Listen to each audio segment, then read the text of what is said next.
Hello, Henshin Heroes, Henshin Nation, whichever you prefer. I'm Nathan Marchand, aka the Subro. And I'm Jake, aka the Metal Don.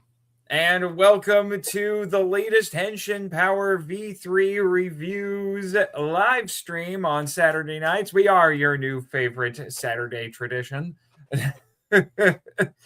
And boy howdy. Yeah, and boy howdy. Chris the Santa guy picked the worst week to be off stream. Tell me about it. Oh my gosh, because not only do we have the usual episodes to talk about, but we got a trailer we need to talk about. Oh yeah, I can't wait. Oh my gosh. Oh yeah. So we've got 30 minutes before Kamen Rider ZEZTZ, whatever. I can't ever figure out how to say it correctly, but we have that to talk about. But we have that to live react to. But did you watch New Generation Stars this week? Yeah, I'm finishing it right now. You're finishing it now as we speak. How much time do you have left? I got it on 3 speed. It's like 3 minutes left. You are a maniac, sir. I know. I can actually follow it too. Surprisingly. You are an absolute maniac. Oh my god. Yeah, I'm definitely going to agree with Chris though. The Absolutians do look better than the Ultras. They do look really cool as antagonists go, and I did rewatch it. It's a repackaged Ultraman Trigger episode for the most part. Yeah, and watching it again, I was like, yeah, I remember when they showed up. I trying to remember if I had seen. I think I had seen I had seen the Destiny Crossroad already, and to be honest, those were probably the best episodes of Trigger. Was when they showed up, because I preferred them to their reimagined version of the Dark Giants from Tiga. So still need to watch Tiga. Oh, Tiga's so good. Tiga is so good. It's high on my list for the show in a future season. I'll leave it at that. Right. But Tiga is some peak Ultraman. It's peak Ultraman. My friend Elijah Thomas actually just finished watching it recently, and he agreed. It's some peak Ultraman. Oh, good. Mm-hmm. So while you're finishing that up, I will check the chat here. So Gamera Sith, aka Jonathan, aka Crazy Gandalf, hello. Hello to you too. Let's see. Thanks for the ad. What ad? I'm not sure what you're talking about, sir. I prefer Henshin Nacho. Oh, there's a food item. I'm surprised no one's invented yet. Let's see. Kaiju number 8 referenced for a Dynamite Ben 10 cover. Oh my. Kamen Rider ZEZTZ. There are obnoxious high school kids who call me Zesty, and I know what that means, and it makes me angry. And then let me see. We have someone new in the chat tonight. Is it Jude Palzewski? How are you doing? Well, we're doing fine. What's up? Then we got some more comments here from Edwin. And the Dynamite Ben 10 cover has already been ordered more allegedly than the first issue of Radiant Black.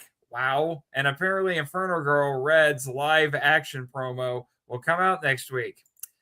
That's interesting. Have you heard about that? No. Yeah, let me see, and he says Dynamite. I'm thinking he doesn't mean the comic book publisher, but dang it, it's Boom. Boom has gotten very fond of doing live action promos for some of their original Tokusatsu inspired comics. Okay, cool. Yeah. Yeah, still have kind of like you remember when they had JDF in one when they were promoting the Shattered Grid. Yeah. Yeah, stuff like that. Yeah, still haven't watched the trailer for Teo yet. Can't wait though. Oh, you are in luck, sir, because we're gonna show it on stream. Because so far, Supro hasn't yelled at us about showing the teaser trailer, so I think we might be able to get away with it. Because Supro's nicer than Toei. Oh yeah, much.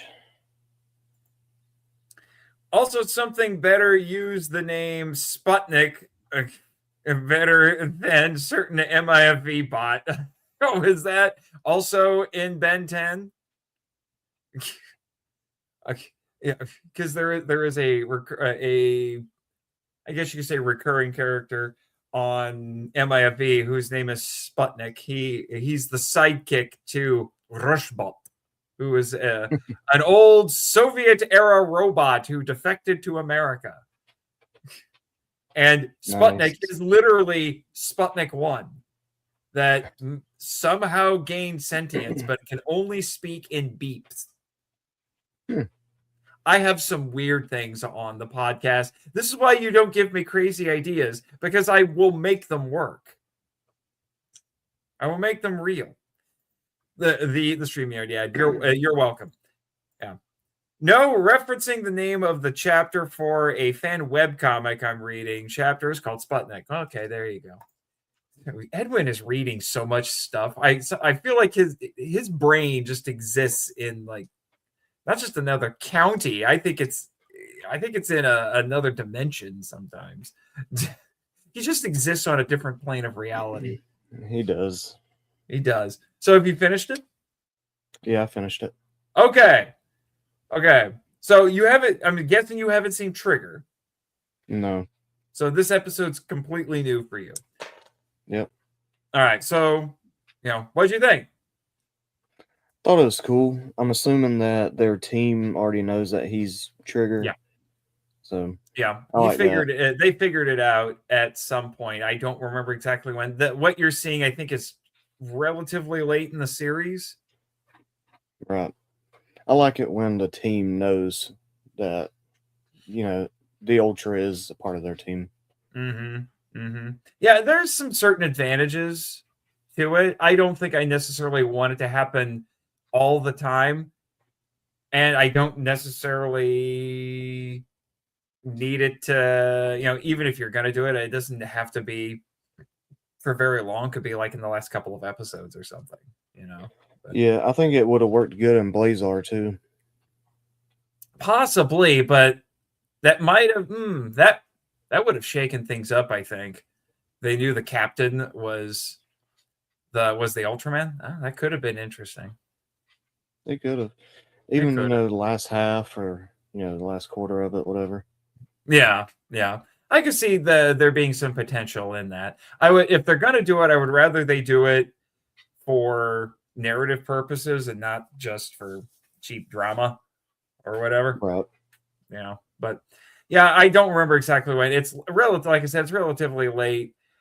I'm trying to think. I think they also do the predictable gimmick of, I think, and it's one of the last episodes, like within the last 3 or 4 episodes, they had Tiga show up and they did a team up.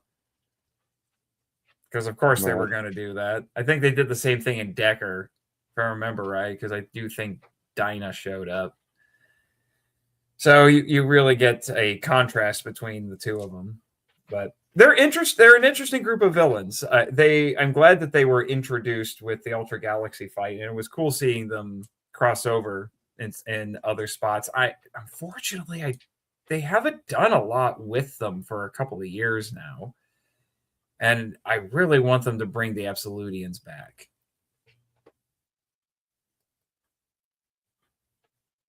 I bugged out, didn't I? Yeah, now you're back.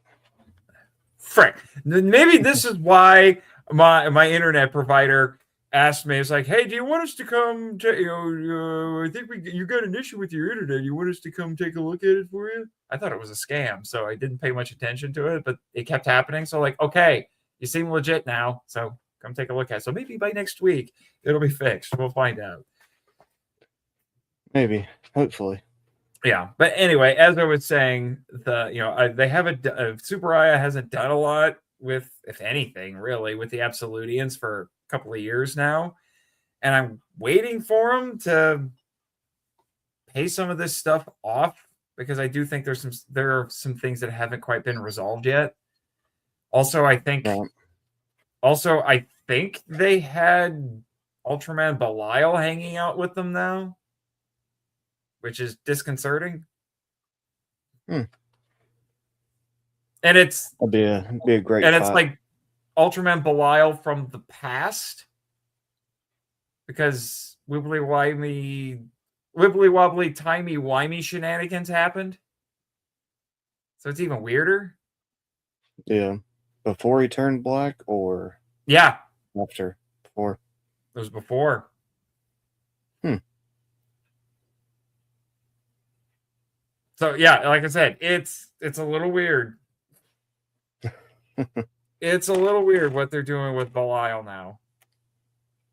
Yeah. So What was the last thing he was in? Was it Jeed? Belial? Yeah. It was the Destined Crossroad. Mm.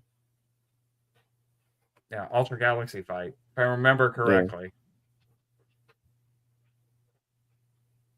But in terms of, I think, what was the farthest along in the timeline? I mean, he had a presence at the very least in Z, but I think that one might be the last one. So, in terms of legit appearances, yeah, it might be Jeed. Could be wrong. Yeah. I'd have to. You're gonna make me have to double check this. So here I go. Let's Go see, ahead and do it. Ultraman Belial. We'll do it live. All right. Let's see. So check the Ultra Wiki here. So we got on the list. So history, orb, Ultra Orb fight, Jeed. Oh, okay. He has a little bit of a presence in Rube. What is he doing? It has an entry for him in Taiga. What does he do in Taiga?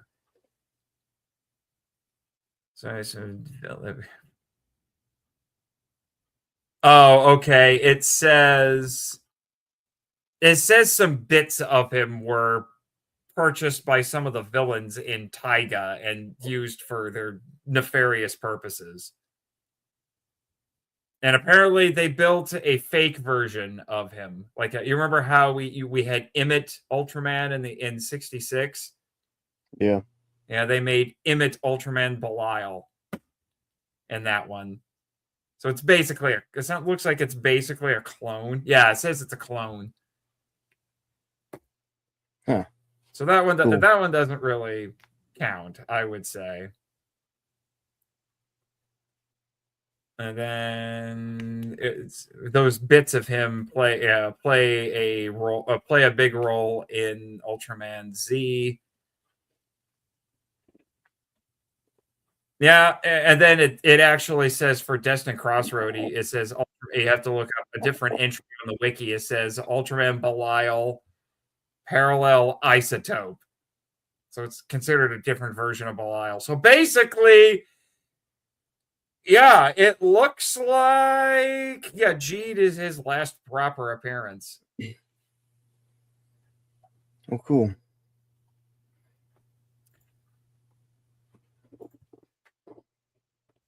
There you go. And we both just finished Jeed, so. But yeah, like I said, the parallel isotope version is hanging out with the Absolutians, and I'm waiting for some sort of a follow-up with that. Right. At least I'm pretty sure. Let me check. Because it's basically, at this point, Jeed is just learning all kinds of things about the Absolutians. Because he had last week, this week, and next week.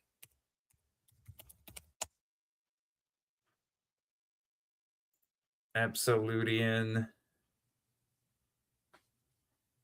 Yeah, let me see. Yeah, the last thing they were in was Tiga. Was Trigger.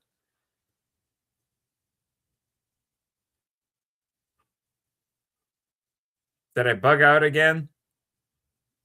No. Okay. Yeah, the last thing they were in was Trigger. So Trigger before or after Z? It was made after Z, so I think it's technically after. Yeah, it is, because they did a crossover movie because Z didn't get a movie. Mm. Yeah, so it's for sure after. Yeah. Yeah, but they showed up in Regulos, which is canonically first. And then their very first appearance was the Absolute Conspiracy, which was the second Ultra Galaxy fight. And then they were in the Destined Crossroad and then Trigger. I know I've watched one of them. I think I watched the Destined Crossroads. Yeah. I watched Ultra Galaxy fight. Mm-hmm. The Absolute Conspiracies. Yeah, the Absolute Conspiracies, like I said, is when they first appeared. Destined Crossroad is pretty nuts. Yeah. Like, if we ever wanted to do a fun little like episode miniseries for HPV3, doing that trilogy would be interesting. So what's stopping us? Well, Chris, in the editing bay, but yeah. True. So we need the trio to do the trilogy. Yeah. All I'm hearing from you is buy me Absolutian toys. Please, I do have Tartarus already. Oh, which do you? What do you have? The SH figure arts or the Bandai's? The SH figure arts. It is right there. I think. Wow, right you beside went all out. I got it G-Fest last year. Okay. Yeah. Yeah, I'm looking at they actually list all the Absolutian merch on here. There's one other SH figure arts Absolutian. It's Diavolo, who was the guy we saw a lot this week on the on New Generation Stars. And there is a Converge Motion figure for Tartarus. And there are 3 Ultra Monster series. So the 3 Bandai figures. There's three. Tartarus, Diavolo, and exclusive to this line, you can get Titan. Titan looked cool. Mm-hmm. So there you go. I guess I'll have to find those for you. What was Titan in? I'm trying to remember. Oh, yeah, it was the Destined Crossroad. Yeah, I was going to say, I'm pretty sure that's where I saw him. Yeah. What was Regulos in? Oh, he had his own miniseries. A couple of them. But he... Make sure I'm right. Regulus is the one with the tattoos, whatever. Yes. Okay, yeah. Yeah, he looked that's cool. Regulos. He chronologically first appeared in... what was it? Was it the... I'm trying to remember if it was the end of Absolute Conspiracy or the start of Destined Crossroad. But canonically, his 2 miniseries are before that. Yeah, let me see. I'll have to check those out because he was really interesting. Yeah, they're all boxed together. The 3 Ultra Galaxy fights in the Regulos miniseries.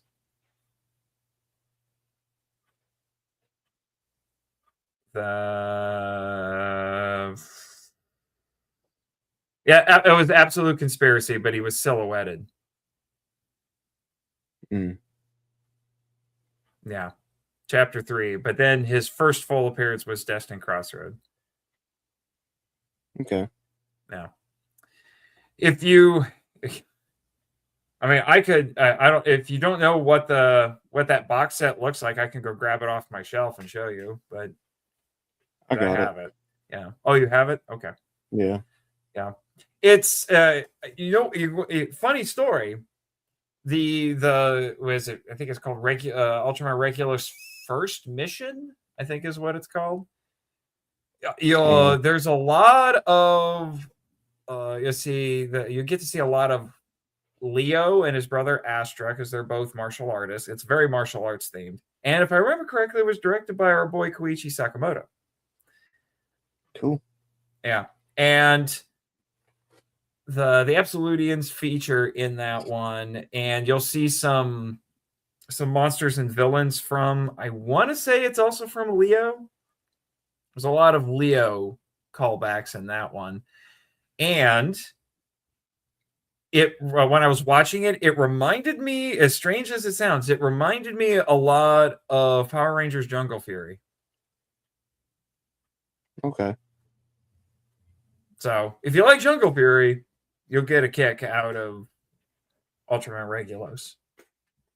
I've only seen a little bit of Jungle Fury, but it's not bad. Oh, man, you're missing out. That's some good stuff. Yeah. Jungle Fury is some of the best Power Rangers. So I do recommend it. So let's see what we have in the comments here. We have a few follow-up comments here, all from Crazy Gandalf, Jonathan. Let's see. Mecha Gamer is currently downloading a crap ton of liquor. Oof. That's his thing. And let's see. He's really wanting the Hamilton drive to kick in. I understood that reference. You are doing some live lore building here, sir. Loved Trigger and still need to watch Decker ASAP. We have to agree to disagree there. I was disappointed with Trigger, to be honest. Decker, I thought, was a little bit better. Also need to build my Ultraman Zero model. Yeah, you do that, man. I'd love to see it. Geki Ranger is awesome as he means well, but you got two semicolons there next to we. So we seem to have lost Jake. He's run off someplace with T-6. There he is. There he's back. Yeah, I was gonna say we're T-6 minutes from the new Kamen Rider. Well, let's watch. Are we gonna watch the trailer before or after? We'll do it after because I want to give us plenty of time to talk about it. So right. the main events are the episode reviews with, especially at this point with Kamen Rider ZEZTZ. Basically, that's kind of the main event, and then we'll do the trailer discussion as an after show. So, if you want to experience for the first time with us, Mr. Crazy Gandalf, if that is your real name, we'll do it after we our Kamen Rider talk. And I've got an article about the series pulled up, so we'll basically end the night with a big Ultraman Teo discussion because there was a ton of stuff. It wasn't just the trailer. They put out basically all of the information that you need to know about the show to get everybody hyped for it. And spoiler warning, the hype train worked for me. Yeah. Did you see the trailer already? I did, and I almost sent it to you, and I saw that you sent it to us. Yeah. Yeah, because someone shared it with me, and I'm like, share. You send it to everybody. Yeah. I was flipping out. Right before you sent it, or probably like right when you sent it, I turned on YouTube on the TV, and I saw the trailer. I was like, wait, is this the trailer? So I clicked on it. I was like, ah! Yeah. Did you see the English language version? No.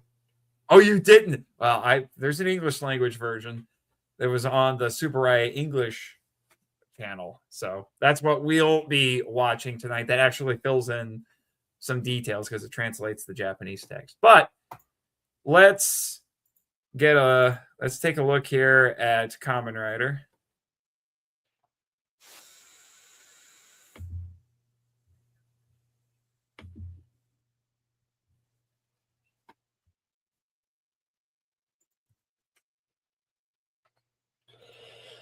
Case 31, Afflict. Yeah, I love how it's Kamen Rider 31 and New Generation Stars 13. Yeah.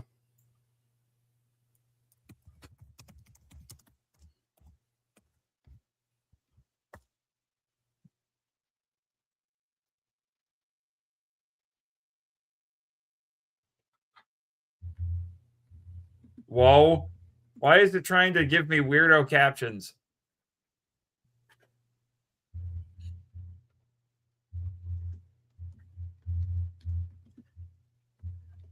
What do you what do you think we can expect this week? I don't know. Honestly, I don't even remember the last episode that much. You've Seems to be a running theme. Yeah. I have. I've watched a lot of Mortal Kombat content getting ready for the second movie. Oh man, I wish you guys lived close to me because I'm going to be getting a handful of people together to go see this new Mortal Kombat. That and the new Street Fighter when it comes out. Oh, I cannot wait to see Street Fighter. Yeah, it looks so good. I've been going on a roller coaster with that trailer because I'm still not quite sure what to think. I don't know. I'll sort it out at some point, but I think it looks awesome. Yeah, it does look fun, but I will confess I've always been a bigger fan of Street Fighter than Mortal Kombat. Back in the day, I was in the Street Fighter camp. I can't play Street Fighter. I suck at it, and I'm even worse at Tekken. Apparently, but you can play Mortal Kombat decently. Okay, I was gonna say. Apparently, next time you come hang out with me, I need to teach you how to play Street Fighter. Yeah, I can't do it. I can't even do the Hadouken. Oh my word, my dude! I'm gonna have to fix that. I will become your Street Fighter sensei. All right. I will make you a player. By the way, I should have mentioned this at the start of the stream. There's a reason I have this shirt on today. It is Superman Day. Happy Superman Day. Happy Superman Day. Yeah. Brandon Routh was the best. Wow. Did I say that? Yes, you did, sir. I do like me some Brandon Routh, but I don't know if I would go that far. I do think he's probably the most underrated of the Superman actors, though. Definitely underrated. I don't know. I really did like him as Superman. Yeah, I did too. He got the job because he looked like Christopher Reeve, which is very true. Yeah.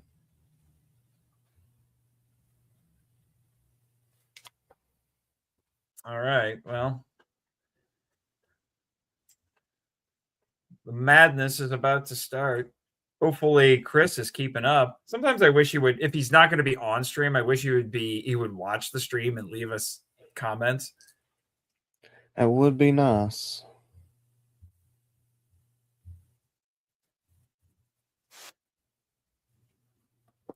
I'm still trying to deal with the fact that his sister's just been a secret agent the whole time.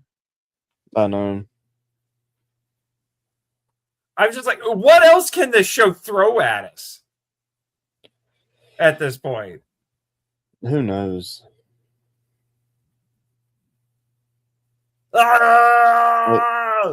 They've done a good job with all the twists, though. Yeah.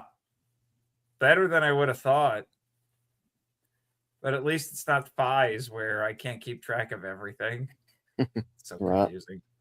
I'm going to keep bringing that up until our Fies episodes are out. You heard me, Chris.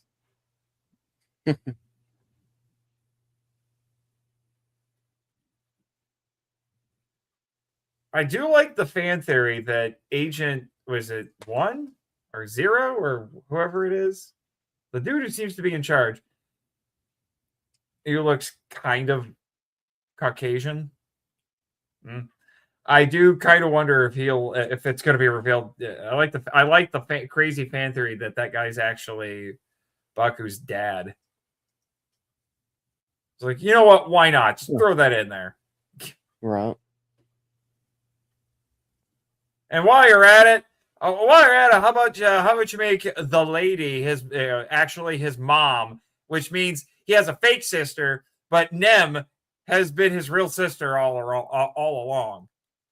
Oh no! No! Crazy. Oh no! He just said you're fully grown. Are we going there?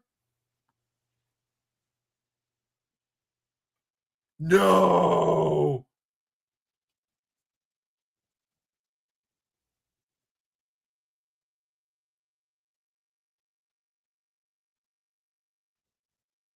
But for real this time?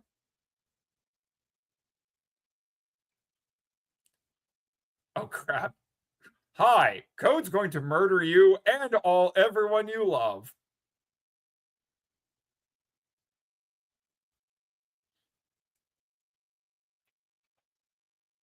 What? Why are you just telling him this? So this is like Nightmare on Elm Street. If you die in the dream, you die in real life. Yeah. At least in some way. Oh.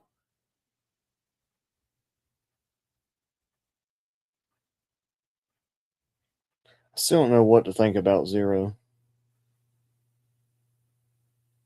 Clearly, he'll just do whatever he has to.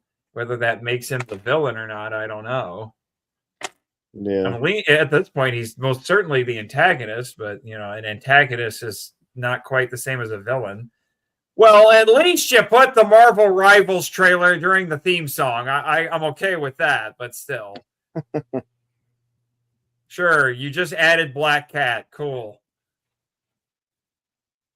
I have some friends, at least one or two, who want me to start playing Marvel Rivals.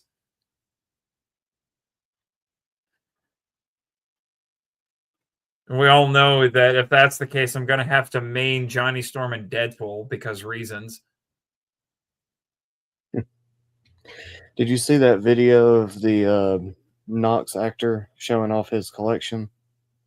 No, he's a I nerd sent it to too. you. Yeah, Oh, well, he's mainly just collecting the ZEZTZ stuff, but he talked in English the whole time, and it was wow, really good English. giving away, who has he been collecting all of the toys of him? Or is he just getting Mostly everything? he's got cards, figures, the belts. Wow. The end is here. Contract ZETZ expired. Wow. A death match in dreams now begins. Who is coming up with these puns?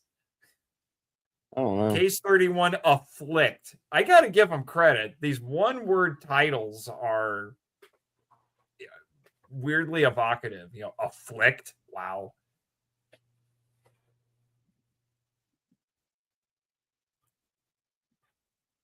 I mean, all you got to do is up it to like to the noun version, make it affliction, and you got a metal band. Are those energy drinks? Keeps you alert like no other all-night maniac. They are energy drinks. Holy crap. Yeah.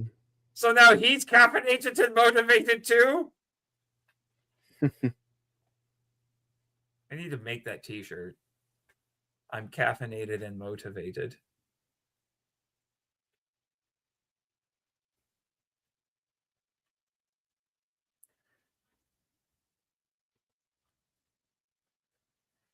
There are moons in the subway.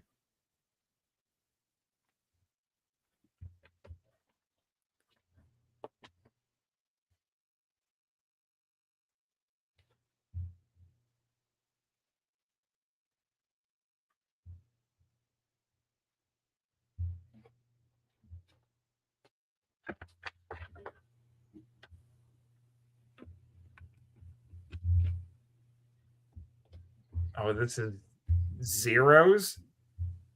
Okay. Apparently, Zero thinks he lives in Victorian England. What the F? I want that outfit. That is a very good question. Is it that's I bet that's a real product someone can buy. Oh great, Dark ZEZTZ. You need to buy it for me because I need it. Is that going to be your new pajamas? Heck yeah. Oh man. The metal Donna is just going to be a little confused. Like, honey, why are you wearing that? Why are you wearing that?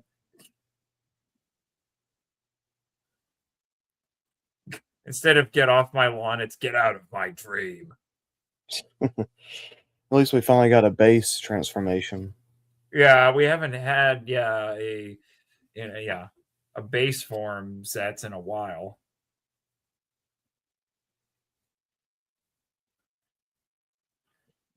Oh, the hands are boxing gloves too. Yeah. Why is Zero's dream an episode of Stranger Things?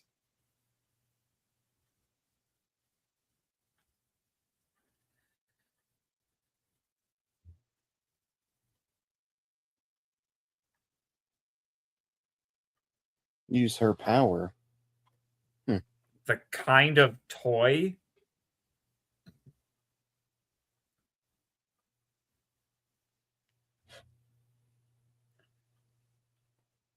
She has the power of nightmares in her subconscious?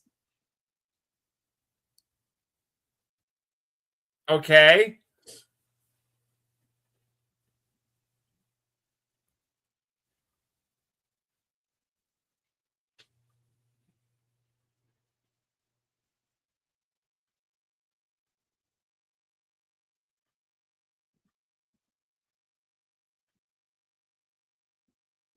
I don't know, eating pizza before going to bed?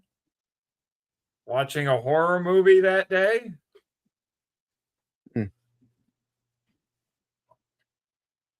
Seriously, is this an episode of Stranger Things? Ah! So the Tasmanian is devil. Sieg Freddy Krueger? Yeah, all he's missing is the claws. Wait, what? Those weirdos from before were babies? What is going on, Metal Don? I don't know. This is mind-boggling.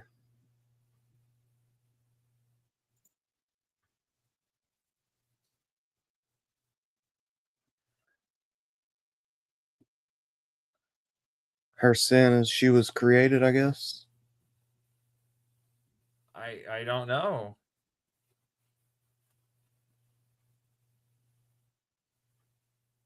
Ah! You've got a Nerf gun to your head. What are you going to do?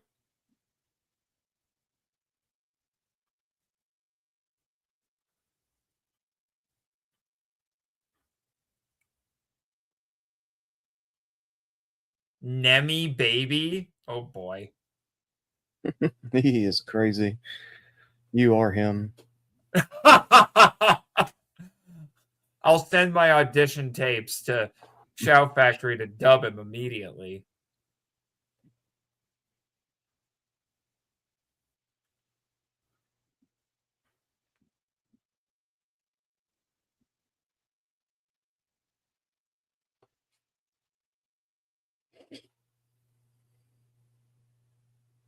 Nox is a freaking live-action anime character. Yeah. What? And I love him. What? Oh my gosh, what is going on? Uh-oh. That was cool. What? Up is down, down is up.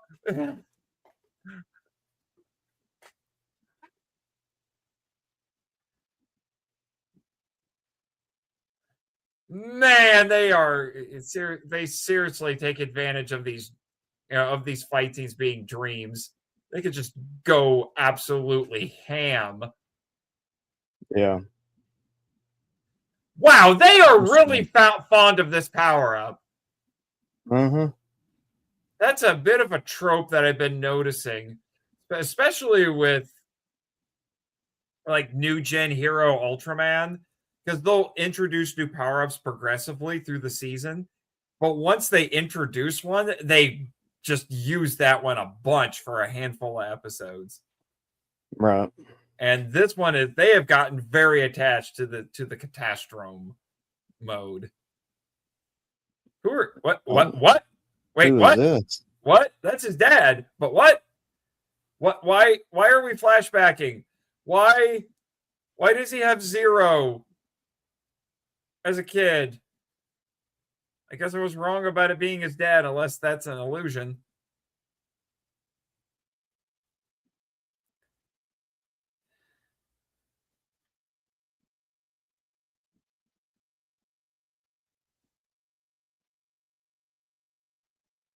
Wait, what? Send him to the quantum realm.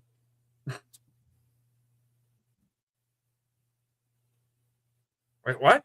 Now he's in this?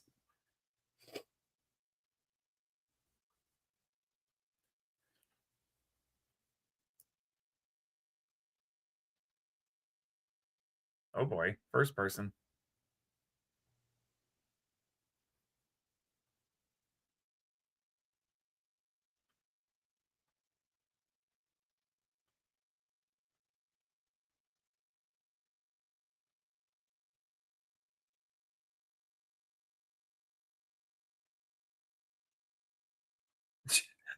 So there are people writing in the chat that Zero is his dad, and someone even wrote Darth Vader. That was my theory at first. There are still But people it was saying a it in little the different. chat. It was a little different though. I said he was his father because he was, you didn't see what he actually looked like because he was the bike. Right. I thought maybe he was hiding his identity Yeah. from him. Yeah. I suppose it could be possible that this person that Baku thinks is his dad, like in this, was just someone claiming to be his dad, pretending to be his dad. I mean, if he had a fake sister, maybe his parents were fake too. Yeah, they were probably agents. Yeah, maybe Zero is his real dad. And the lady could be his real mother, as far as we know. My dude, how many of those are you gonna have? Are you gonna drink?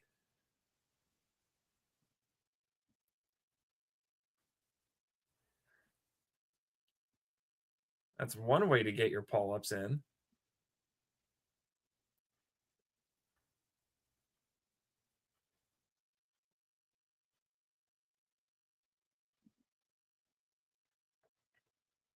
Every time I see him, I always think he's Black Sun, Nick. the actor who played Black Sun. Right. Struck by meteor? Did I read that right?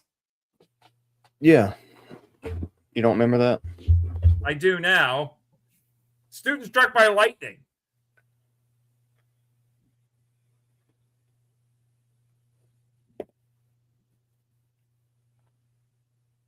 Wait, I just saw a super chat appear in the chat. They offer that?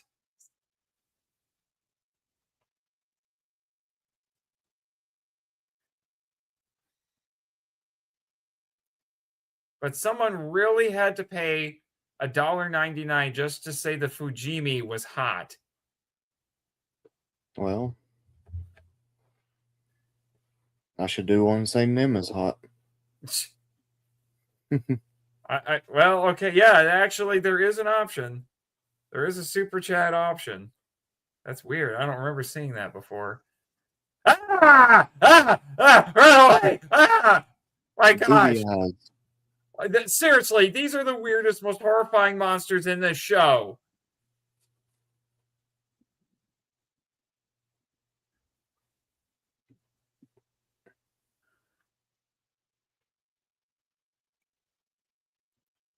Babies! They're babies!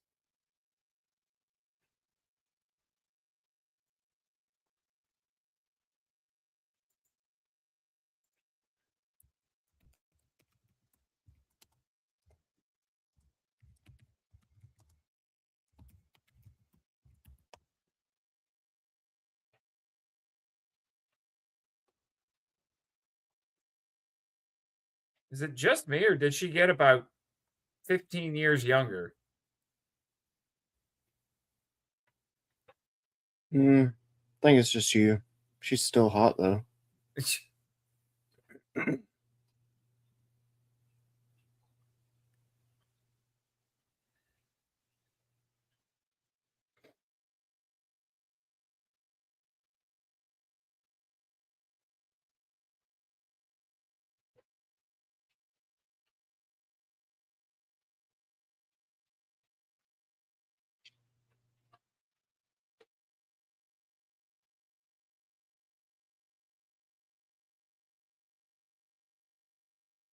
I think the same person just sent another super chat in for $1.99.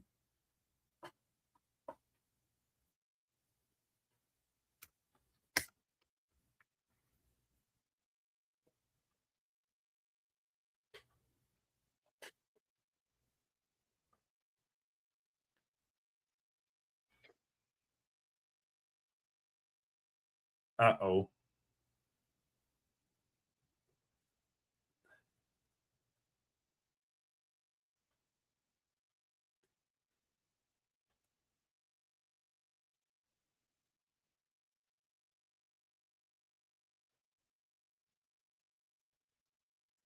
We just did another color swap here.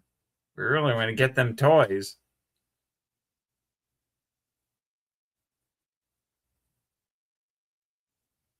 Seriously, just say it.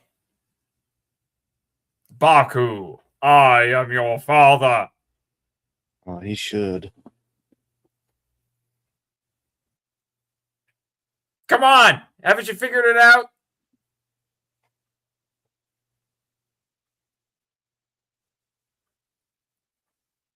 And as your father, just say it. Say it.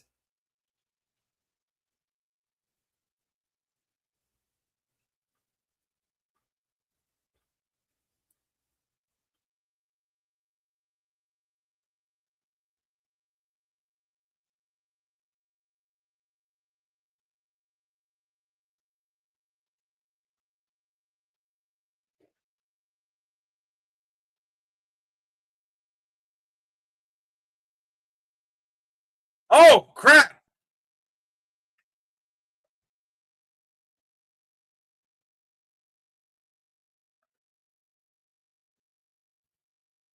Oh, I love this suit. Man, that is fancy.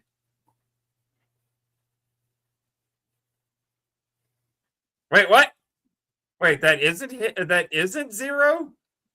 I'm No, confused.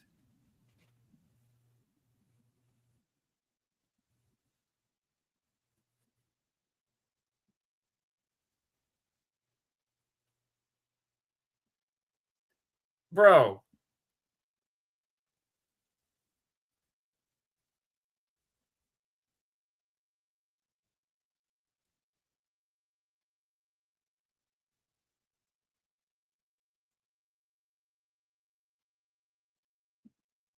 Either Zero is literally his dad, or he's dead in the fact that he created Baku. Like Baku is some genetically engineered super soldier or something. right. Purple rain, purple. What the frick was that? Maybe every time like he got hit by a meteor, hit by lightning, he had to make a new Baku. Or maybe it was his way of making him stronger. Or that. Ow!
Tell her that Baku's her brother. Oh! Confirmation!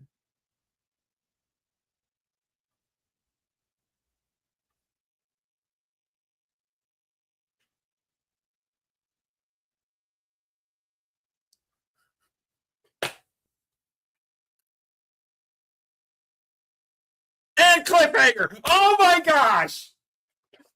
Oh, hell. Okay. Okay.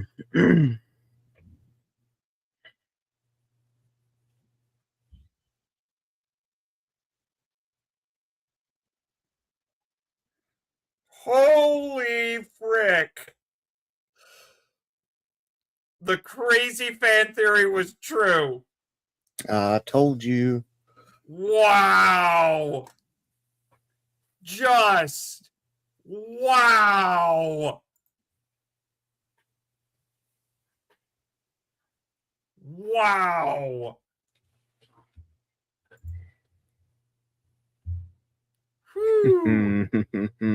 That was dope. So much information, though. Chris, Sentai guy, my dude. You really picked the wrong week to not be on stream. Oh my gosh. More Absolutian talk. Major revelations on the ZEZTZ. The Teo trailer. You picked the worst week. But but Zero did not say yet that he is his father. That is true. But the preview seems to be leaning into that. Yeah. So unless they're really trying to hide it, yeah, I think it's pretty much guaranteed. I'm also waiting. I am waiting. This is my predictions. I'm waiting for the lady to in fact be his mother, which means he has a fake sister, fake parents, but Nem has been his real sister all along. Which would make so much sense. It would. It really would. I'm waiting for episode 49 when he takes the red pill and he just wakes up and knows all of his children. We've done Nightmare on Elm Street. We've done Inception. Let's just do The Matrix and get it over with. Man, nothing is real in this show. Like everything we thought we knew was a lie. That is all that has been happening for like the last 6 or 7 episodes. Everything you know is a lie. Yep. Mother trucker, Shout Factory, make me a Blu-ray right now. Please. I can't believe I'm saying this, but like I unironically want to buy this show on Blu-ray and not just for podcasting purposes. I must have this now. Oh yeah. I might even get a ZEZTZ action figure at this point, at least the base form. Yeah. Oh, it'd be expensive if you got all of them. Yeah, I would, and I don't know which one. I don't know if I would go all the way with like an SH Figure Arts or something like that, but I would at least, like if we went to G Fest and I found a Bandai of ZEZTZ, I'd probably pick it up. Oh yeah. I'd like to get the figure arts. But I mean, and this is something I've been saying for a long time. You're sitting here, you're hearing us do what they want us to do because of the show, which is buy the products. And you know what? That tells you that the show's doing its job. We're doing it because because the show is cool, the stories are cool, the characters are cool. It's not just cool. Yeah, it's not just you're flashing the pretty lights in front of us and basically brainwashing us into buying it. Because I'm going to tell you right now, I've seen plenty of shows. I've seen a lot of bad tokusatsu. All right, and I don't want to own any of that stuff. Yeah, but good writing will sell products. I'm just saying. It will. I'm just saying. All right, so let's go over. Man, I still don't know. I don't know if that. Man, it's like, has there been an episode for like the last 2 months that hasn't had some ridiculous plot twist at this point? Not that I can think of. Maybe the clip show, the pseudo clip show. Yeah. But so far we've had the first half was all a dream, and then and then Baku's sister's not really his sister. Mm-hmm. And now we just had the Darth Vader moment. Yeah. Except I give them credit. They didn't just completely copy Star Wars. It was Baku just calling him out and said, like, "You're my dad." I need to call. Dude, I so want to call Chris right now. Call him. You know what? I will. All right. Call him. Put on speakerphone. Yeah, I will. Yeah, give me a second. Hold down the fort. I'll be back in a second. Oh my gosh, guys, that's crazy. Let's see. What is in the chat? Where do we leave off?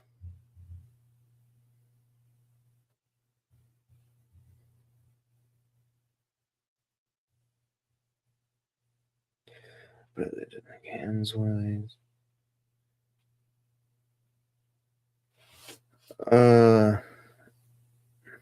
But what if they do this?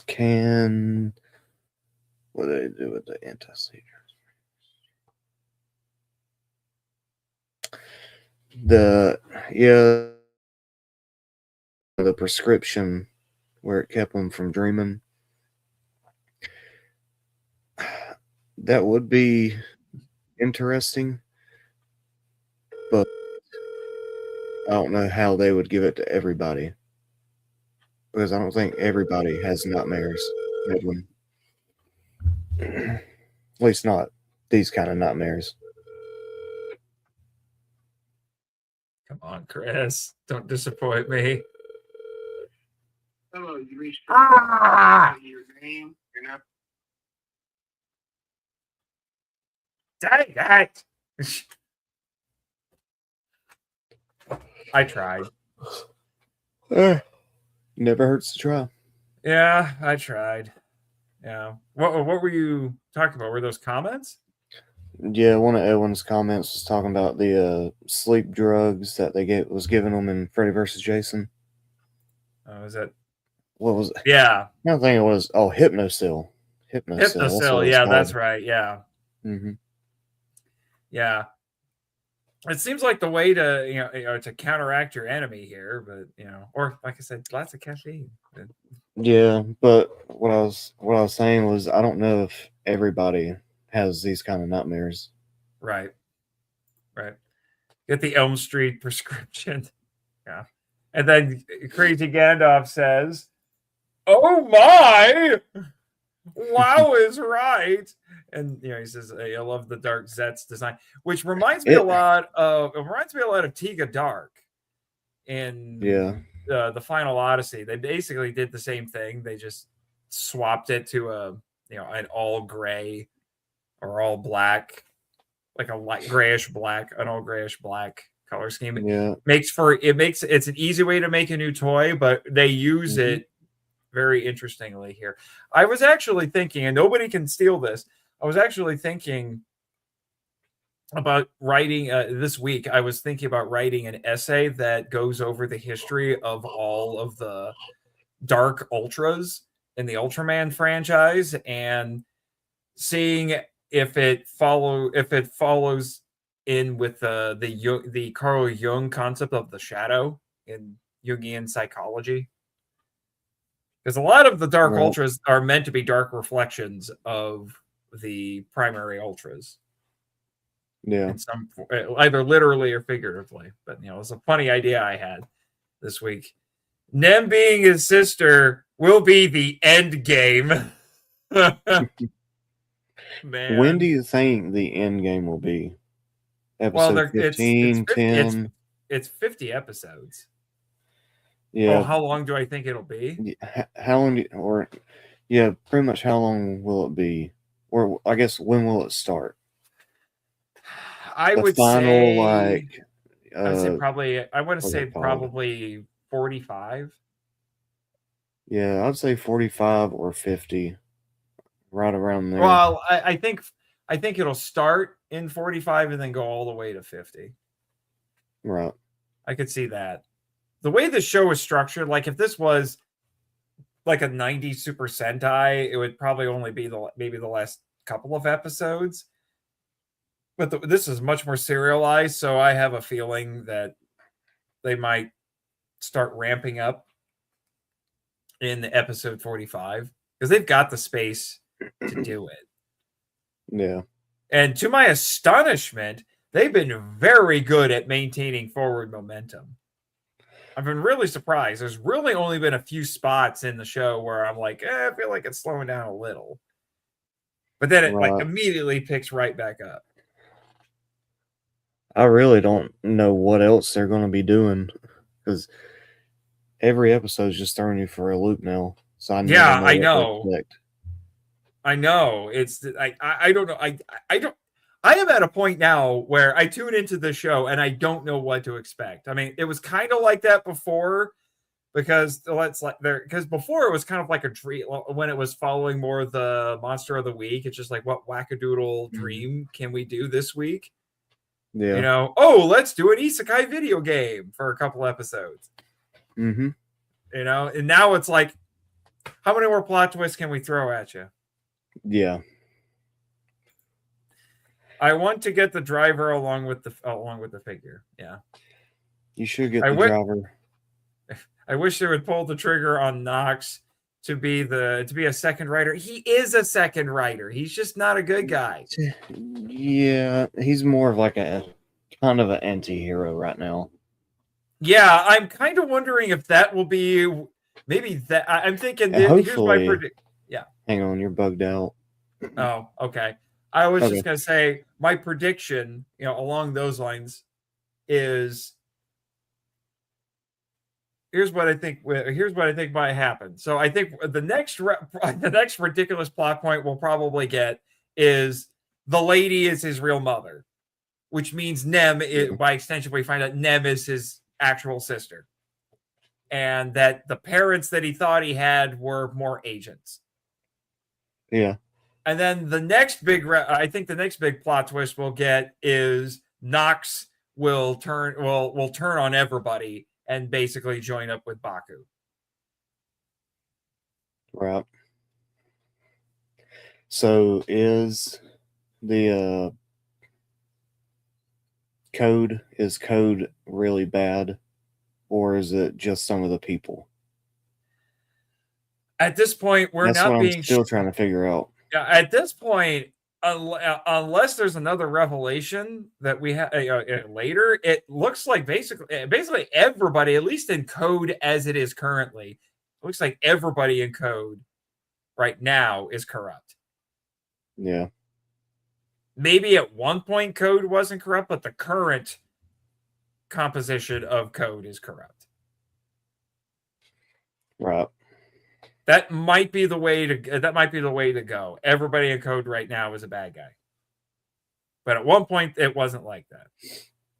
Yeah. I can see them going that route. Let's see, what does Jonathan have? I understand, but they usually have an active ally by now. So it would be cool to see him back in his writer form. That is a bit more of a modern Kamen Rider thing, I would say, like post Kuga.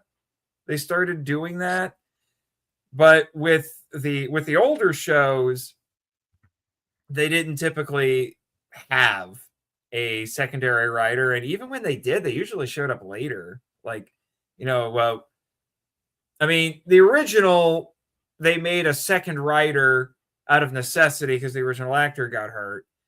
And then, they originally brought the original actor back and then would occasionally have them team up. But once the original actor came back, the other guy wasn't the star of the show anymore. And then, we went through V3 to start to launch the podcast, and they introduced Rider Man, but that was like episode 40 of 52. Yeah, he wasn't in it long. Yeah, he was only in a handful of episodes, and and he started out, pretty much kind of a villain. Yeah, not really, pretty much like Nox. Yeah, he started off as a pseudo villain, anti-hero, became an ally, and I don't think there are secondary writers. Well, no, who is it? Stronger? Is it Stronger that has the girl who hangs out with him? Yeah, Stronger, and what's her name?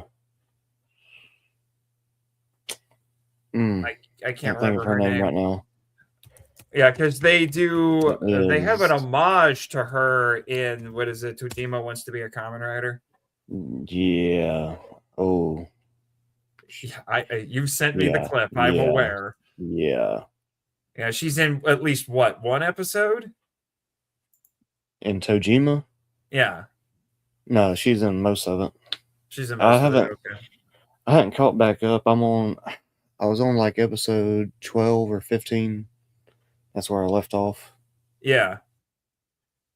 I need to catch back up with it. Yeah, I'm trying to Tackle.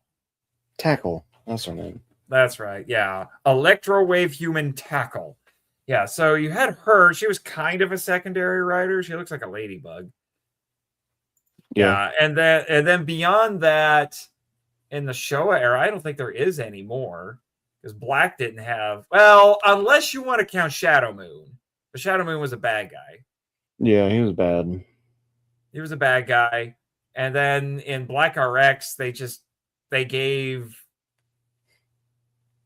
Kotaro 2 alt modes that looked completely different. Yeah. So that's what they do. They either do the alt mode thing or they put in secondary writers. Modern Kamen Rider just does everything. We'll give the primary writers at least a couple of alt modes, and we're going to throw in other writers because it's secretly, why don't they just do like? I'm waiting for them to just pull the trigger on just doing, something like Super Sentai, but it's a team of writers. Like, just make it official. Just call it Rider Force or something like that. Kamen Rider Force, or something like that. It would be cool. It just go with it at that point. Agree, but it does throw me off in this one, which is good though. Yeah, Stronger did. Yes, yeah. So, the anime version is rather healthy. Yes. That's a unique way of putting it, to say the least. Yeah. So but I would say Tackle is probably closer to more like a sidekick. Near as I can tell, I haven't seen Stronger yet. I don't think Discotek's released that one yet, have they? Stronger? I think they said they were going to, but I don't think it's out yet. No. You got V3, X, and Amazon. Yeah. But I don't think the pre-order for Stronger is up yet. No, it's not. I'm guessing they're still working some things out for it. Yeah. Yeah, let me see. Yeah, Kamen Rider Stronger full series Blu-ray announced. They announced it a long time ago, though. They did show off the cover, so we know what it's going to look like.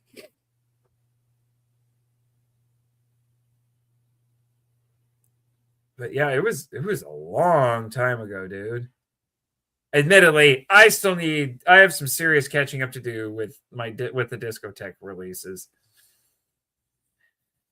There's so many of them. I think it would be like minimum $300 for me to get all of their Toku releases I don't have right now. Right. And it would include double dipping on several of them.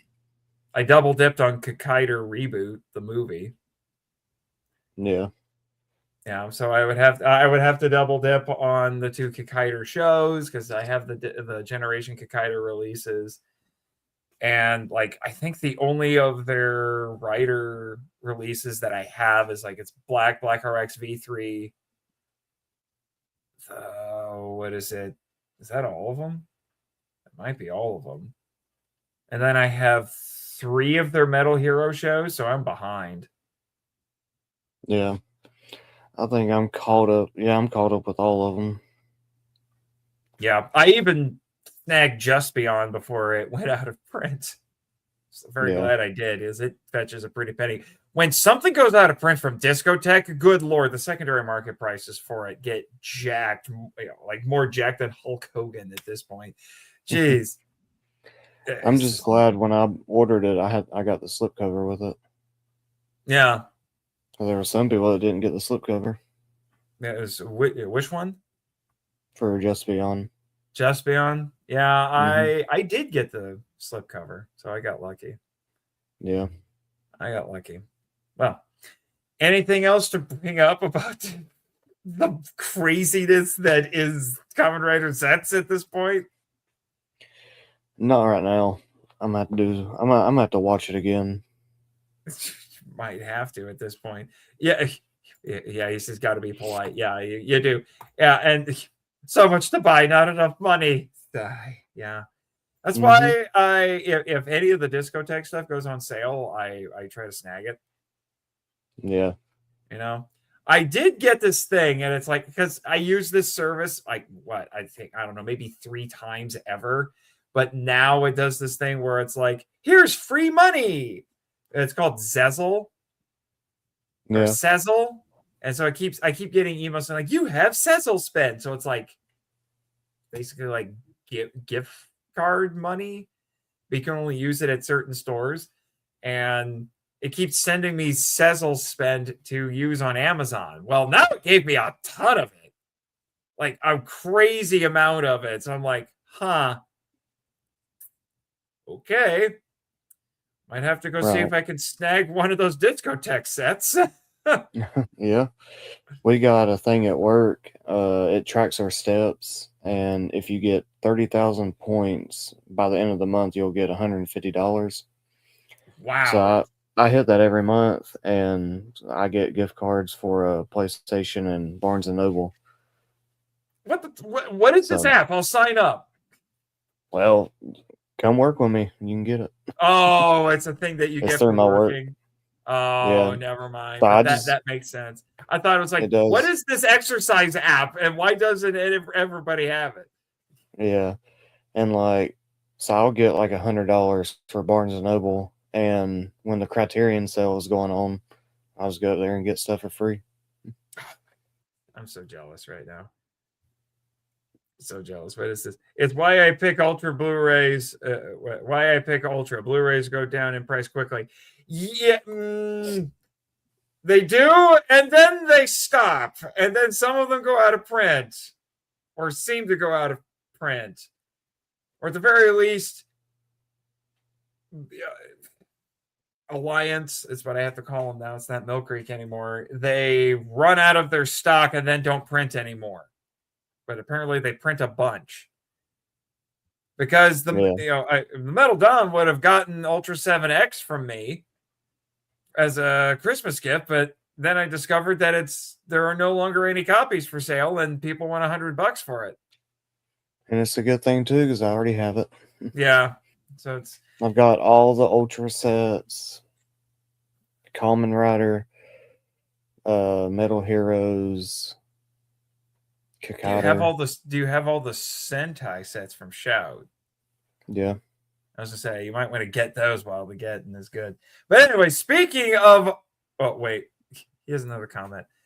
Stillwater, Oklahoma is finally getting a Barnes and Noble in a few months. You're telling me they're making a new one too. You never had one before. What the F? Dang. Wow. Just wow. Anyway, I don't even know where Stillwater, Oklahoma is. It's like, how big a city is that? Barnes & Noble usually doesn't set up anywhere but fairly major cities. Anyway, but speaking of Ultra, oh boyser, we got to talk about this trailer. Let's do it. We got to talk about this trailer, and then I got an article pulled up that goes over some details. But man, we are eating so good. Like I was saying this week that, let me see. I'm going to change the layout here a little bit. Can I do? Yeah, there we go. So maybe we can get away with it like this. But I was saying that I was eating good this week because in the span of about 3 days, I got a Godzilla -Zero teaser, which was epic. It was. I got this trailer, and I got the Street Fighter, the full-length Street Fighter movie trailer. So I'm like, I don't know what to do with myself right now. Anyway, I know. So, Ultraman Teo, and you'll notice we were talking. Remember how we were talking about how we thought it was going to be called Theo because it still had the TH. Well, we were a little off. It is, in fact, the Teo. That is, I've seen some people who posted online, including our friend Jeff Gomez, made it abundantly clear that is how it is pronounced. It is Teo. It is not Teo. It is Teo. Yeah. Jonathan says it's about 70,000 people in home of the Oklahoma State University. That would make sense. That makes it a little more astonishing that they don't have it, because that's a pretty sizable population, and it's a college town, so it's really surprising that they don't have one. Anyway, here we go for anybody who hasn't seen it yet.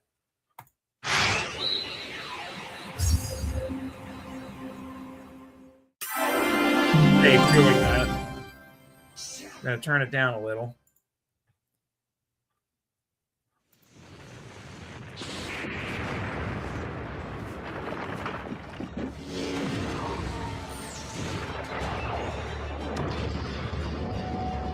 I love that shot right there. Oh, it's so good. Like if this is how the whole show is filmed, good Lord. Hey, that's for you, Chris. Human Size Ultraman for a second. That's what I was thinking. And I really hope that this isn't just trailer because I want this to be the theme so bad. Please let this be the theme.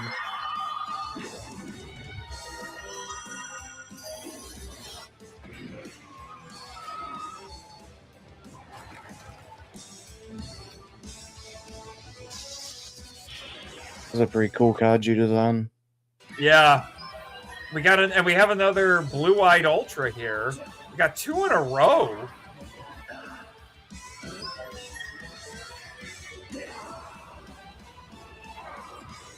I like how the power-ups are just color changes. Yeah, like Tiga. Or at Yeah. the very least, he just glows like a different color. He's got a yellow Specium beam. That does look cool. I am so hyped for this. Me Oh too. my gosh, I am so hyped for this. Oh my man. gosh, that is so good. So good. It's just, yeah. Ultraman Teo. I love the little bits that we saw there. Now you actually get to see what the text said. It's got a little bit of a Superman feel to it, where he's the last survivor of his planet, and his planet was destroyed. Did I bug out? Yeah. Okay. Anyway, I was It has saying a like Superman and what? because he's the last survivor of his planet, and his planet was destroyed, and now and yet another thing that we have again, like with Omega, so we have a blue-eyed Ultra, and he's also an Ultra in human form, as far as we can tell, because from what I've read on the article that I'll bring up here, he's just living as a human on Earth. Right. Yeah, right here. So this is from the Subaraya Productions English websites. So it's going to start on July 4th, which is interesting because that's a week before Ultraman Day. I wonder why they decided to do that. Usually they have the new show start at or around Ultraman Day. or on or around. Yeah. Oh my gosh, look at this design. I love this design. I do too. It's really cool. Yeah, he looks a little atypical for an Ultra. And my friend Elijah Thomas pointed out when I showed him the trailers, like he looks like Astra from which is Ultraman Leo's brother. And it's the 60th anniversary show, but it doesn't look like they're doing something like what Super Sentai or Kamen Rider would do, where there's like an anniversary gimmick where he's like using the powers of past Ultramen or something like that. But good. I have heard rumors. I've just been very appreciative of the fact that, the last couple of years, Ultraman has been getting less toyetic and less gimmicky. Might want to take a few lessons from that, Toei. But I've heard tale that even though there isn't going to be like an anniversary gimmick, that there will be guest appearances by other Ultras. I hope so, because we've been lacking that the last 3. I mean, we have. I mean, like, look at this. Like, even just this poster design, like it's got pictures of the past Ultras in there. Yeah. And I would think they're not just doing that because, it's the anniversary show, but it's because this is going to be part of it. Maybe. Yeah. It might be just because it's 60th for the poster, but maybe we'll have them in there. Yeah, so here's what it says. So Ultraman's 60th anniversary project. Look at us doing this. We're like real YouTubers now. Yeah, Super Eye Productions is pleased to announce a new TV series, Ultraman Teo. The series will begin. Yeah, so we saw all of that before. With simultaneous worldwide broadcast and distribution in multiple languages. Again, good.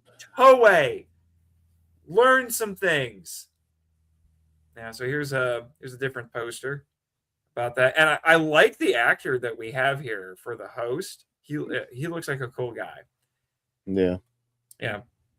A new television series joins the Ultraman franchise as the series approaches its 60th anniversary on July 10th of this year. So they're going to premiere it a week beforehand, which is interesting. As the 60th anniversary project, Ultraman Teo tells the story of a lonely blue giant who lost his home planet. That's also interesting because Omega was very red. Now we're going with very blue, and I think this is the first time. I want to say, well, okay, yeah, I think, what was the last one that we had that was like very blue? It's been a little bit. It's like, I don't know if it's just Ultraman Blue from Rue. Well, I guess Zet was primarily blue, so, but it's interesting. We've gone from very red to very blue. Right. This tokusatsu drama follows the growth of an alien into a hero. It explores the universal themes of the series, how different species like humans, ultra, kaiju, and aliens overcome suspicion and conflict to accept their differences and work together through a fresh perspective. Sounds very X-Men. Right. And then it gives the synopsis. So somewhere in the universe lies planet, it actually says here, it's pronounced H12, so it's not H12, it's H12. This planet, which closely resembles Earth, is suddenly attacked by space kaiju from another planet. As the planet collapses and faces extinction, one lone alien escapes to Earth, named Teo, the lonely alien who will eventually grow to become Ultraman. On Earth, he lives as Ibuki Mitsuishi, a third-year veterinary student at Meishin University.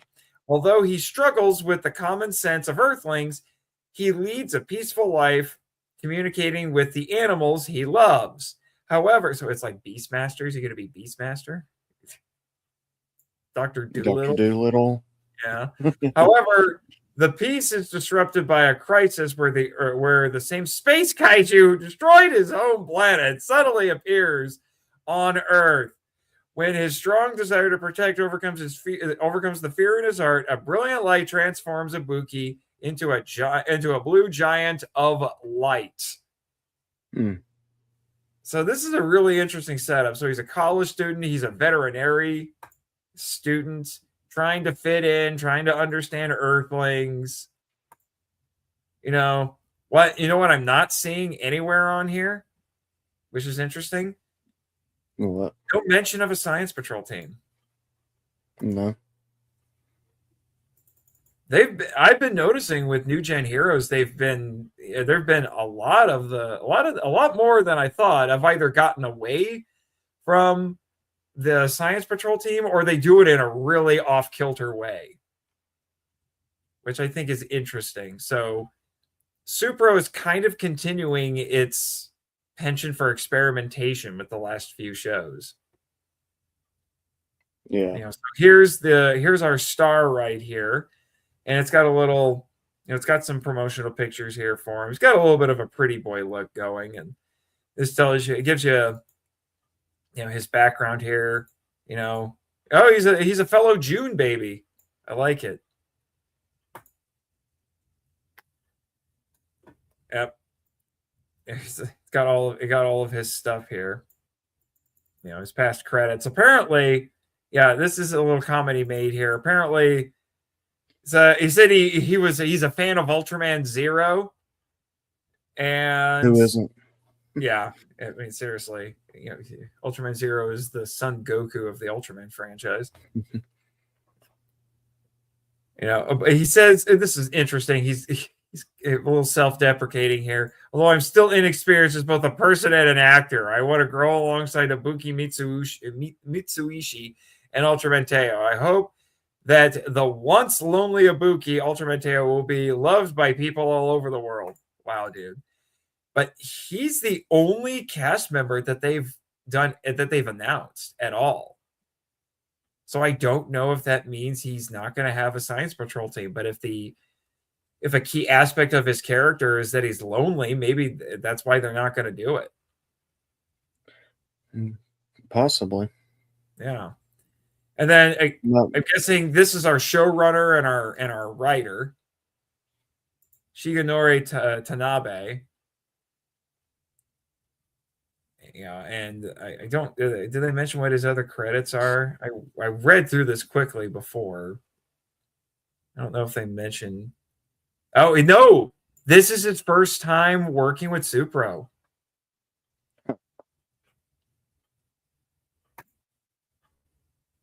Either be a good or bad thing. And it says in 2000. Yeah, I know. It says here, 2009, he wrote a drama themed around Tokusatsu, which became a hot topic for its skillful portrayal of daily struggles of Tokusatsu fans. What was it? I'm a little annoyed that they don't give as many specifics here as I would like. But I'm willing to give this guy a shot. And then this is apparently our main director, Takashi Ninomiya. And let's see, what else is he? I was trying to remember what else he's done. He received awards in the TV drama category, Japan Commercial Broadcasting Federation Awards in 2008. Yeah, so he's got some awards under his belt. 2025 made his debut as a film director. He made his debut as a director in 2025, and this guy's in his mid-40s. Okay. This marks his first time participating. This is also his first time with Supro. Well, where he serves as a lead director. Yeah. So we're bringing in a bunch of fresh talent for this. It looks like. And this is basically our special effects director, Takanori Sugimoto. And this guy actually has experience with Tsuburaya and Ultraman, because right here it mentions that the first thing he did with them was in 2011 with a show called Ultrazone, which I did catch the one episode that they had subtitled on the Supro English language YouTube channel, and it was really good, actually. Shockingly good. And then it says he's worked on Ultraman X and Ultraman Arc. And Ultraman Arc was his first time as lead director. So he's got experience. Yeah. And I'm then excited to see here's what he does. Yeah, and then here's a couple of promotional images of Teo. Can we make this bigger? Seems to be struggling, but so we'll back up here. And so this is honestly, this is a simpler design than we've gotten for a little bit. Mm-hmm. And I kind of love it. Oh, I do too. I think it looks amazing. Yeah, it certainly looks better than that AI generated image that was floating around a while back. Yeah. Remember how stupid that was? Yeah. Yeah. And yeah, so it looks like he's kind of got blue eyes. I'm not sure. He doesn't have, most Ultras have yellow eyes. He does not have yellow eyes. I really like that. And there's a picture of it when we scroll down here. I love his color, how his color timer looks. I do too. I think that's really neat. Yeah. This is a really cool design for it. I love the simplicity of the color layout. It's just silver and blue. Mm-hmm. And I'm glad that we're going back to doing a primarily blue Ultra, that because there have been some, but they've been mostly like Heisei and New Gen Hero era Ultramen who are blue. I think the first one that was primarily blue and not red was, Tiga. Tiga was red, blue, and purple. And then he had a blue alt mode, but the one who was primarily blue from the start was I think it was Cosmos, I want to say. Okay. But yeah, I'm really digging this. I am really digging this.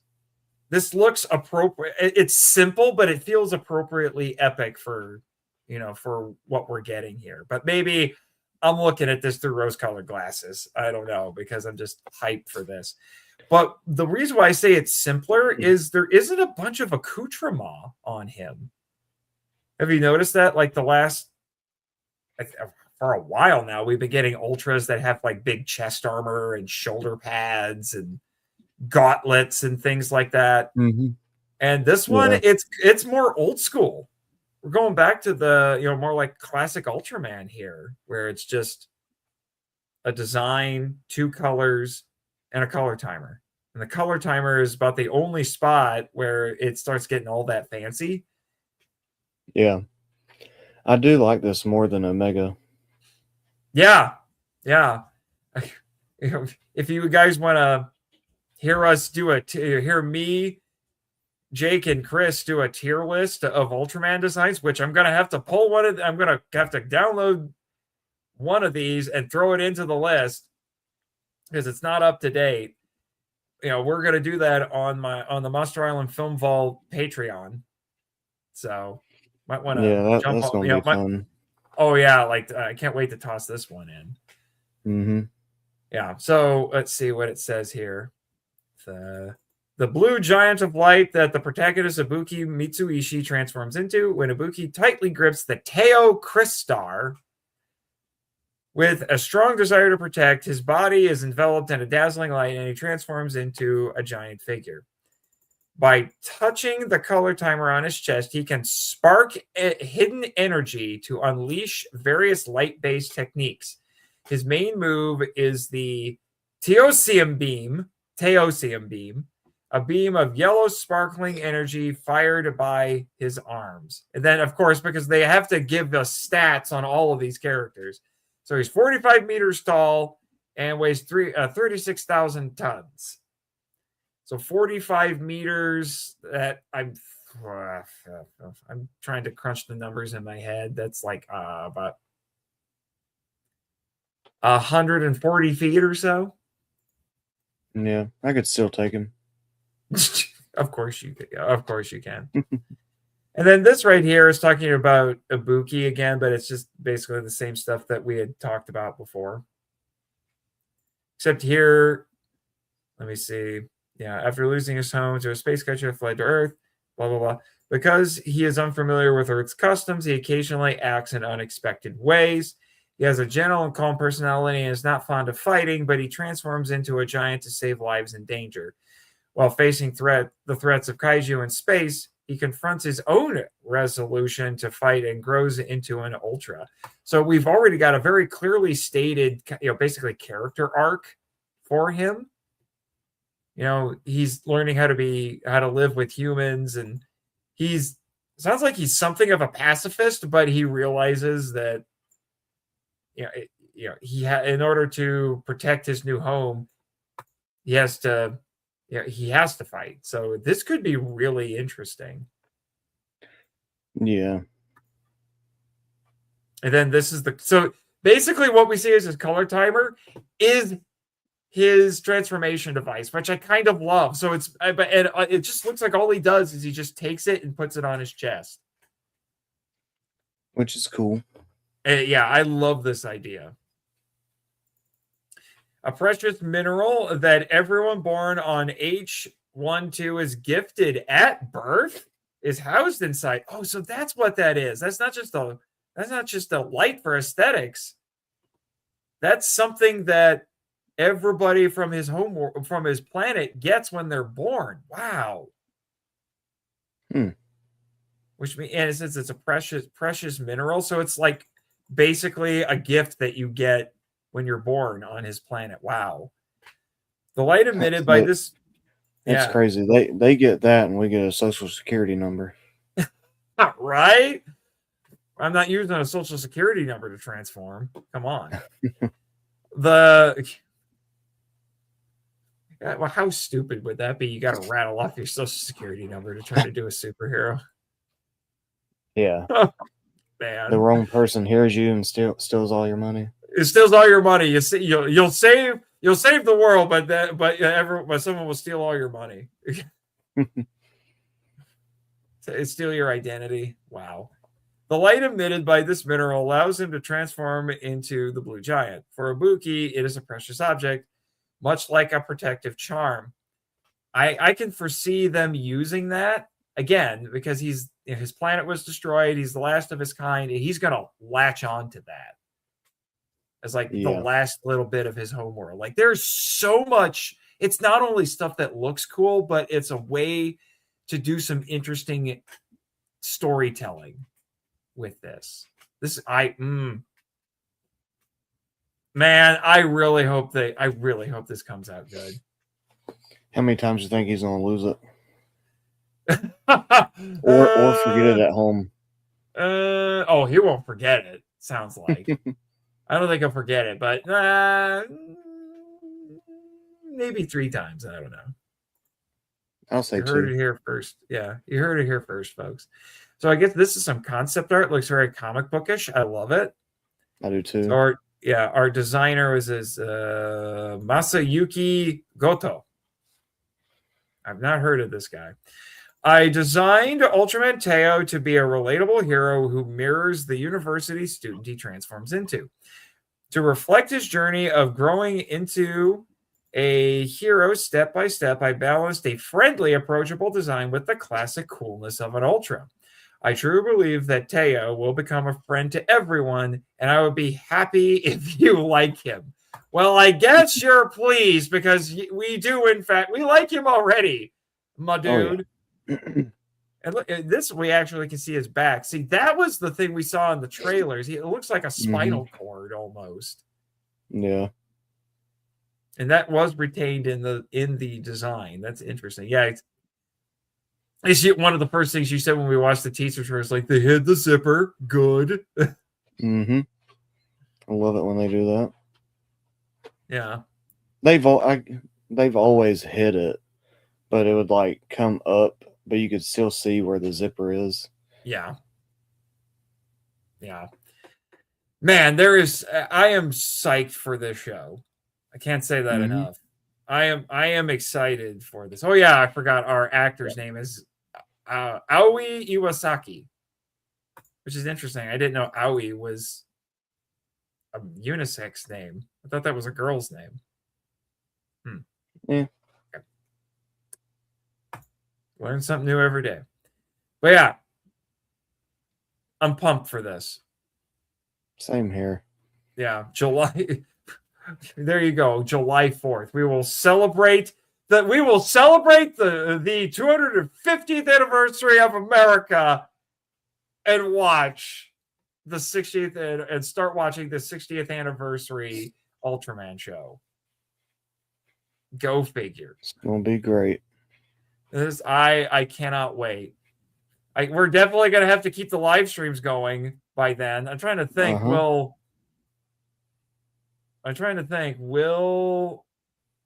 I think we'll be close to finishing ZEZTZ by that point because we have 19 episodes to go, and this is in 3 months. Yeah, we'll still be, we're gonna get to the point where we're gonna start covering this and ZEZTZ at the same time. Yeah. Our work is never finished. Man. And I just want to say that we bemoaned the closure of Ultraman Connection, but it looks like this website, because it's basically doing the same thing that Ultraman Connection was doing, like this is the place to go to now. It's even similarly set up. Although it's not quite as slick a website, I will admit. And it doesn't look like it's updated quite as often either, but this is the place to go now.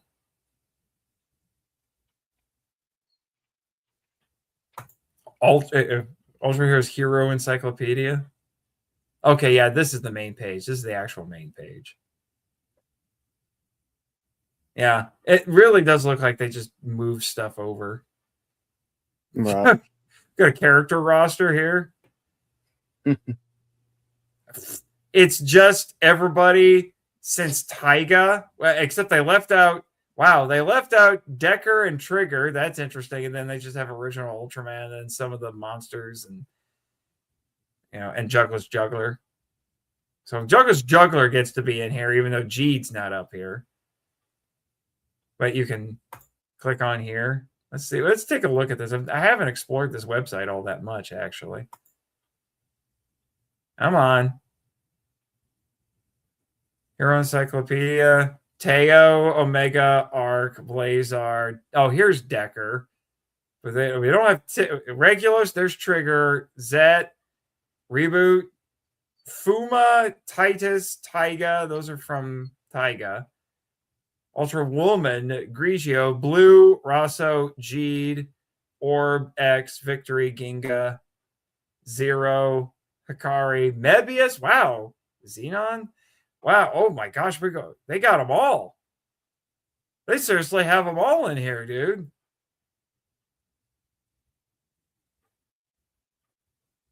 These are all of the major ultras.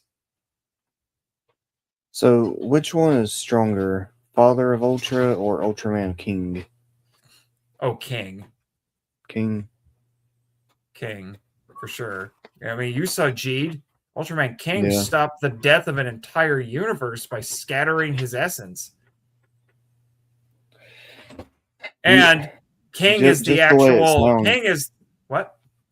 It's just the way it sounds. You think the Father of Ultra would be the strongest.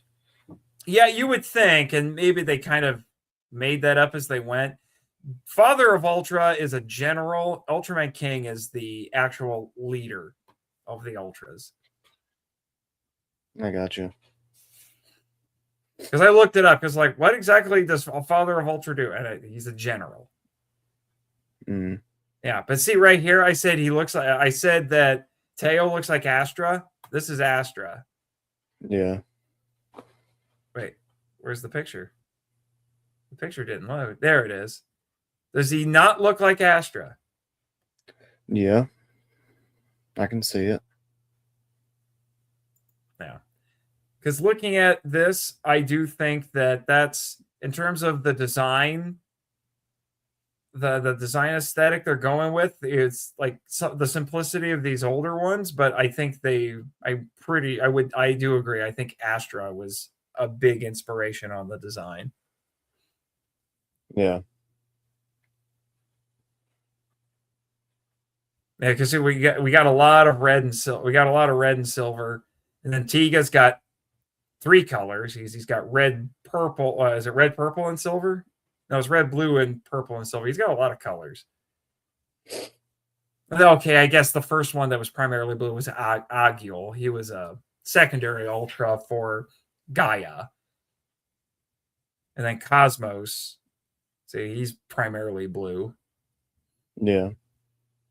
Oh my gosh, Justice. Justice is such a weird character. Here's my boy Nexus. Max is pretty cool too. Max, I think, you can see a lot of Omega's design in Max. Yeah. So is there a difference between blue Ultraman and red Ultraman? Not as far as I know. Mm. Yeah. Well, yeah, Zero has a lot of blue, but he has red too. And then Ultraman Akari who hung out with Mebius. He was the secondary Ultra with Mebius, and he's primarily blue. You know, Ginga, Victory, X. That's annoying. That's not Orb's base form. That's the one that took a lot of design features from Tiga. You know, because for a while he had to quote unquote borrow the powers of other Ultras to transform. And this is when he used the original Ultraman and Tiga. So that's not his base form. Yeah. So that's a little annoying, but because I'm like, to me, that's a power-up mode, but that was the first one he used because he didn't get his base form back until later in the show. I know it because I just watched it. I like Victory. He just has a really big head. Yeah, he does have a big head. And he's got a lot of V's. Yeah. Because his name is Ultraman Victory. You know, it's Victory in English, which is interesting. The Victory is weird because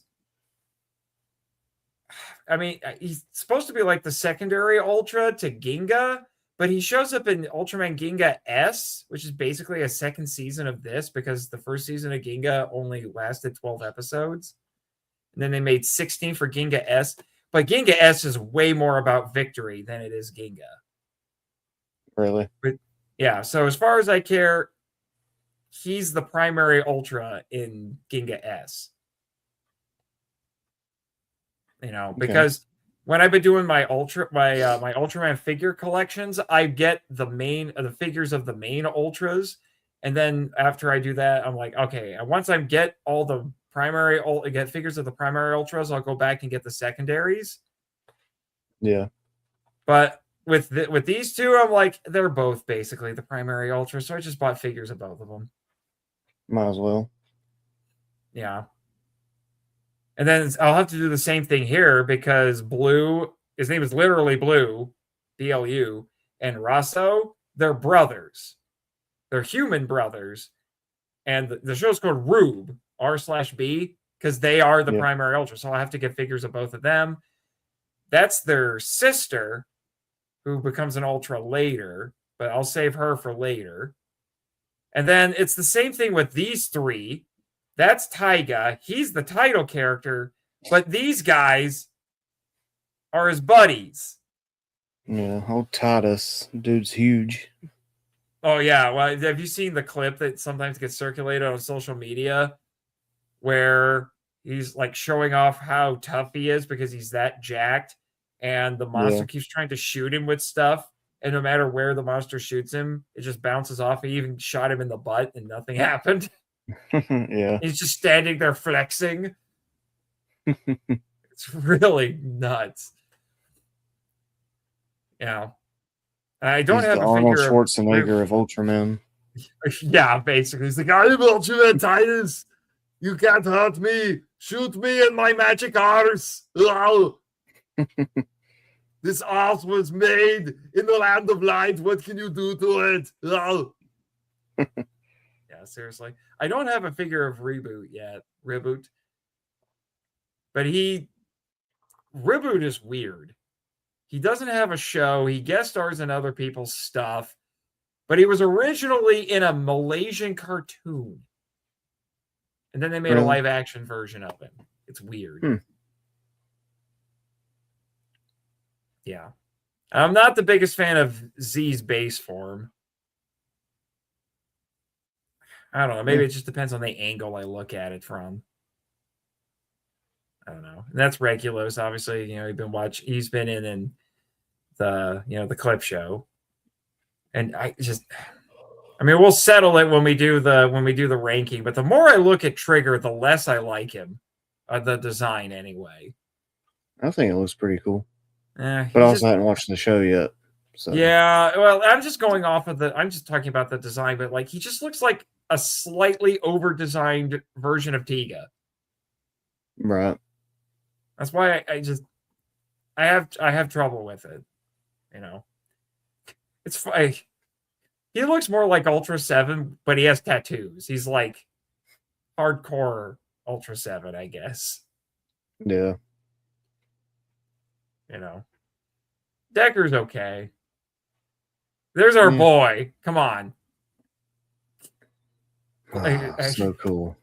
Blazar is our boy. I'm sorry. At HPV3, Blazar is our boy. He is the man. The Ultraman. Yeah. Arc is pretty good. I like the musculature that they work into him. I wish more Ultra designs did that. Regular. Yeah. Yeah. Regulos has some musculature worked in, but I think Titus does because that's his shtick. I guess you can see a little bit on Taiga. And I think there's some here on G, but there's a strange lack of musculature that's worked into these designs, which disappoints me a little. It's why one of the reasons I like Ultraman Power is because he was one of the first Ultras where they not so much this one. I think this is the Japanese suit, but in the original suits for when that were used in America, they put some nice musculature on him. But I like my superheroes buff. What can I say? Anyway, I'm done rambling about this. But this looks like a pretty good website. Yeah. So more comments here from Crazy Gandalf. Getting Blazar vibes as well. I don't know about Blazar vibes, but nice on the multiforms not being complicated as usual. I've been saying that for a while. I like my alt modes, at least with my Ultramen. I like to keep them simple. That's why I like just the color changes. That's the nice thing. That's been the nice thing about Ultraman Rube. Is it's just color swaps. Yeah, I do like armor if you don't go all out with it. Yeah, you and I have watched enough Power Rangers to know that they can get a little nuts and over designed. Yeah, Andros's. I couldn't stand that one. Well, that one, it's not over designed, but it looks ridiculous. It looks like an overgrown action figure. It really does. Yeah. But there were some of those other power-ups like, guys, this is over designed. What are you doing? Mm-hmm. And if you thought as a kid, I loved it. Yeah. And if you thought those were bad, the robots were worse. Jeez. Some of those Zords, dude. Jeez. What were they thinking? Yeah. He says, just bookmark the site for later viewings. Yeah, be a good idea. Yeah. Someone is a big fan of Trigger. All right? I'm sorry. Trigger's just not my jam.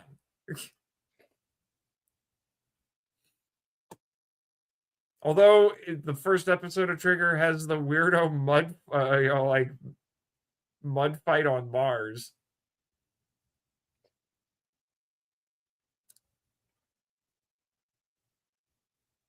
Did you hear what I said? Amazing. Yeah.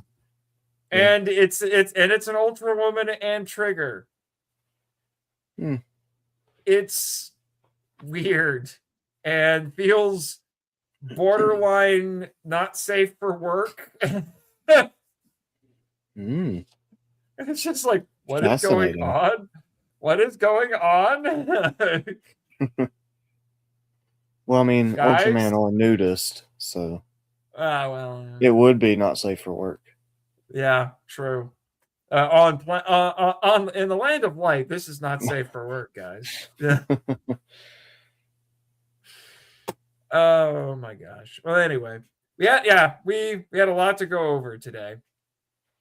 I'm psyched for it, and hopefully Chris will be back with us next week, and then we can be like, so Chris, Ultraman Teo, thoughts?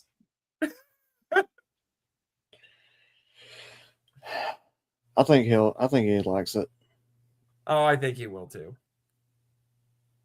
Man, we just gotta content ourselves with the clip show until July.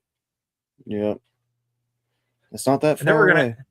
Yeah, it's not that far away, but the second episode will air while we're at G-Fest, so we'll have to figure out how to watch it at G-Fest.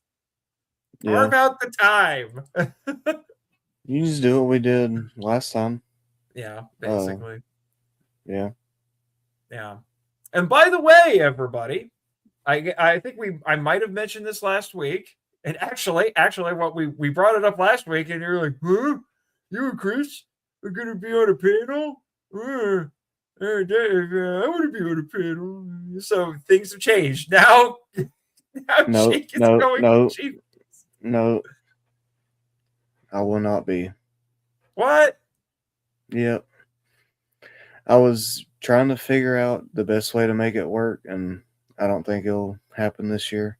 Oh my gosh! Now I gotta go tell them to drop you from the list. You were put on the list. And you froze.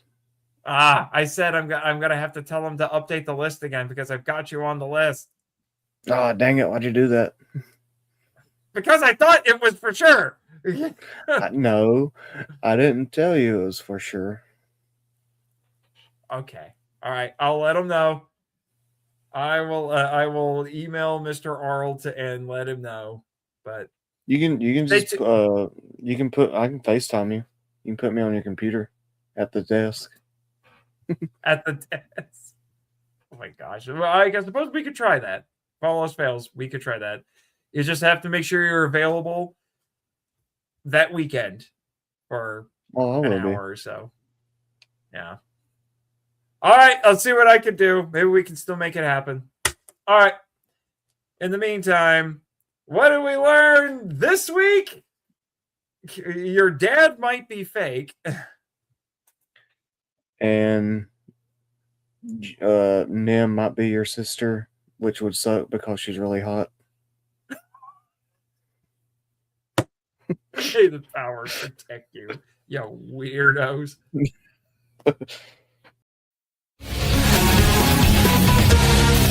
Thank you for listening to Henshin Power V3, a podcast produced and hosted by Nathan Marchand, Christopher Reiner, and Jake Hamber.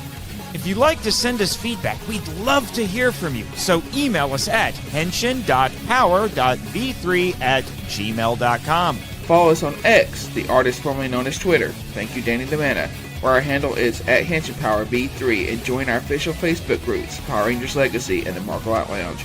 We also have a Discord server called the Marvel Out Lounge. Check the show notes for links to all of them. Subscribe to us on Apple Podcasts, Spotify, YouTube, and other great podcatchers. The podcast logo was designed by Rebecca Hutchins. Follow her on Instagram at super_r_illustrations. Our theme song is a Joe the Hero remix by GVG Kid, which is based on a track from the video game Beautiful Joe. All film and audio clips belong to their respective copyright holders, and no infringement is intended or implied. Please rate and review us on Apple Podcasts, Spotify, and Podchaser to spread the word about the show. And until next time, Schwatch!